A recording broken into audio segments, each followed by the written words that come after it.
La grâce de Dieu qui apporte le salut est apparue à tous les hommes, nous instruisant, pour que, reniant l'impiété et les convoitises mondaines, nous vivions dans le présent siècle sobrement, justement et pieusement. Tite 2, 11, 12.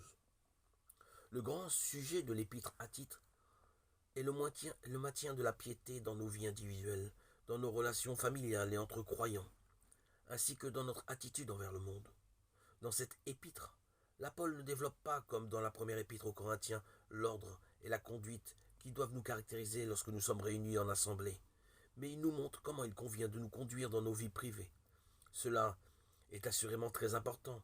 Nous pouvons être extrêmement soigneux dans notre manière d'être extérieur quand nous nous trouvons dans les réunions et cependant l'être beaucoup moins dans notre comportement ailleurs, dans le cercle familial, dans les relations de voisinage ou de travail avec d'autres croyants devant le monde.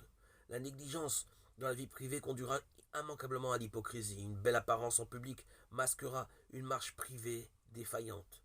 La faiblesse qui caractérise souvent les rassemblements des enfants de Dieu réunis pourtant conformément à l'enseignement de l'Écriture n'est-elle pas due à cette légèreté dans la vie privée et dans nos relations en dehors des réunions?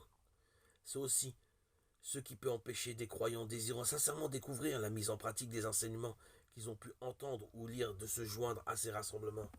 Les façons de faire qu'ils constatent dans la vie individuelle et collective discréditent la vérité qui avait attiré leur attention au départ.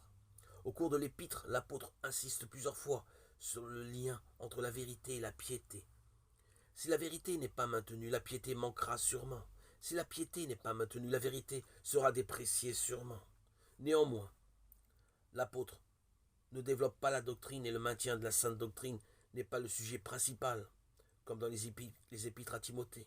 Il insiste plutôt sur l'importance que la conduite soit en harmonie avec la bonne doctrine.